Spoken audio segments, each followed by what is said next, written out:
So good day everyone, this is my activity in map integration. First, this is my layout.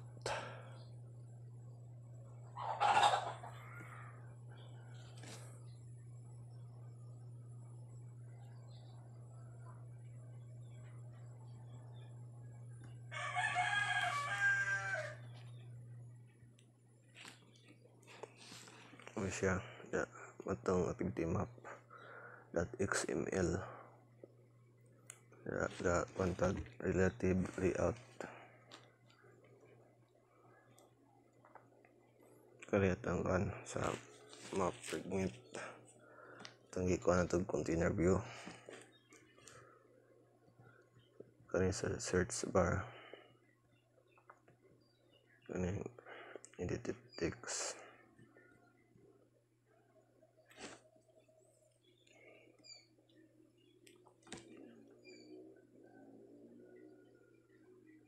kaya sa coordinate display kaning latitude o longitude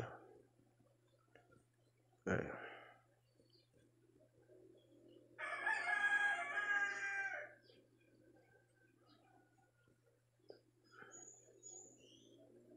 contact linear layout kaya nasa ubas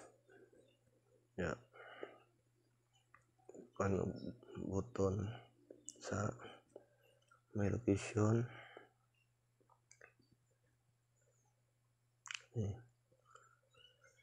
hindi kani isa sa nga button mo isa change map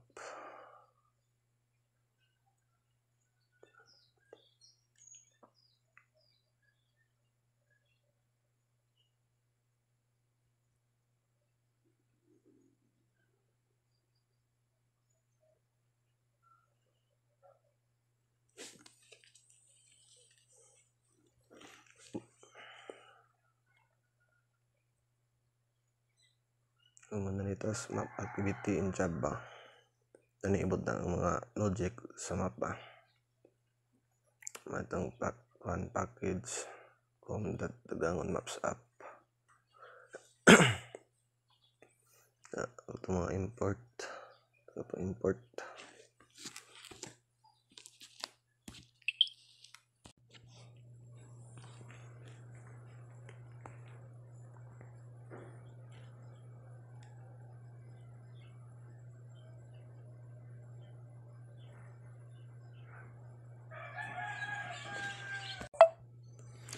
kanikaan mo map project declare key member variable include sa kani kung sa mag-initialize UI elements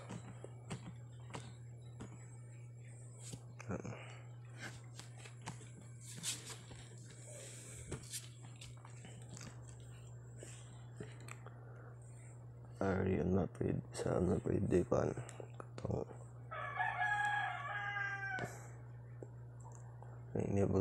enable jump control on the map siya kan default marker Manila add a marker to the map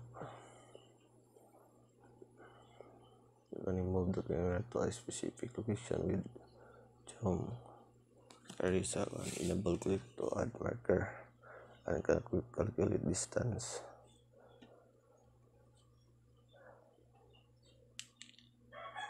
requesting location permission at the runtime for Android 0.6.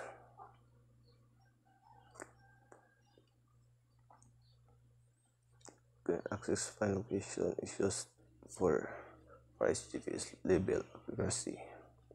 Access course location will be used for approximately city label accuracy. Address it current location. And location information is denied. Show a message. Location permission not granted.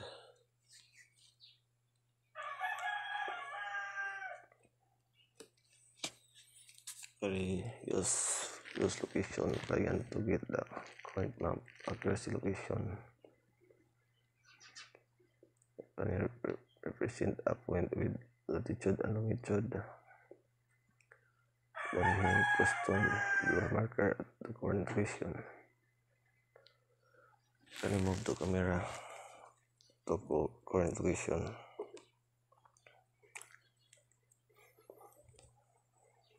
Karing toggle between map type, normal, satellite, kaning calculate distance between the point to point.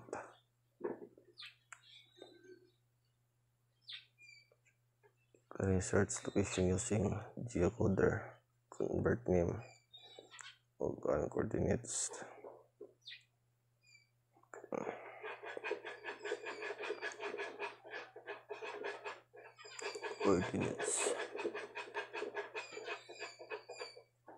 Kaning handle runtime permission result.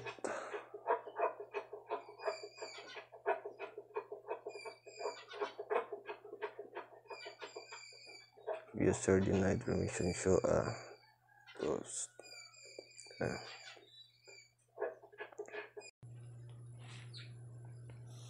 Ito na yung running apps. Ito itong igama.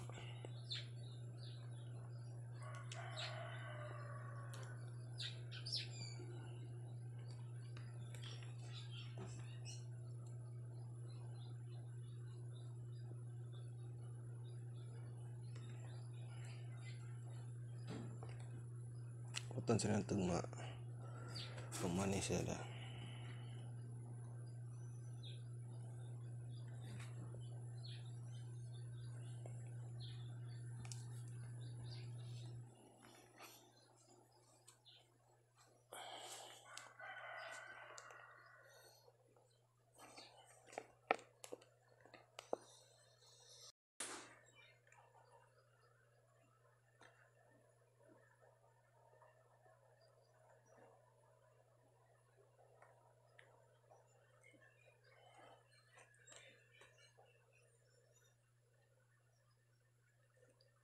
Ano siya? Natas kuan karon sa Manila.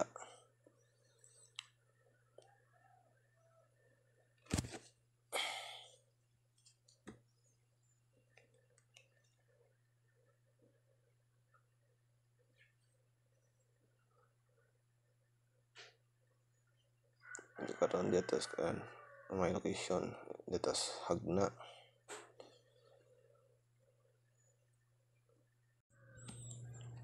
Karon mag-answer ako sa 8 question. Number 1 is what is different between access find location and access course location? Ang access find location is muhatag sa app o access sa saktong location gamit ang GPS.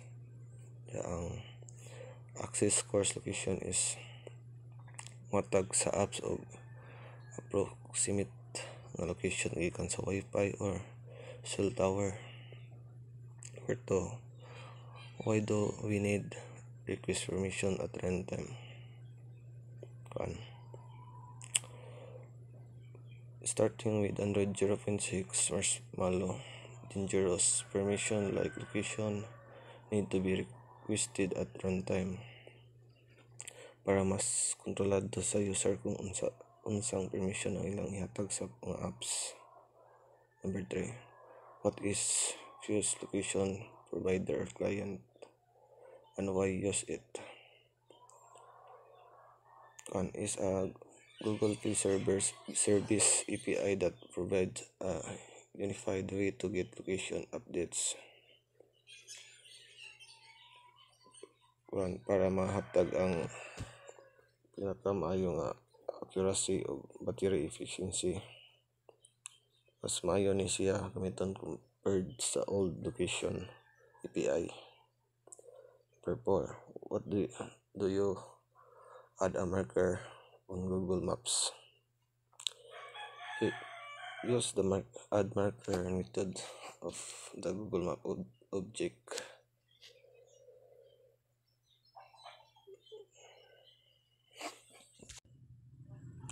You need to create a marker option object to specify the marker's position, latitude or longitude.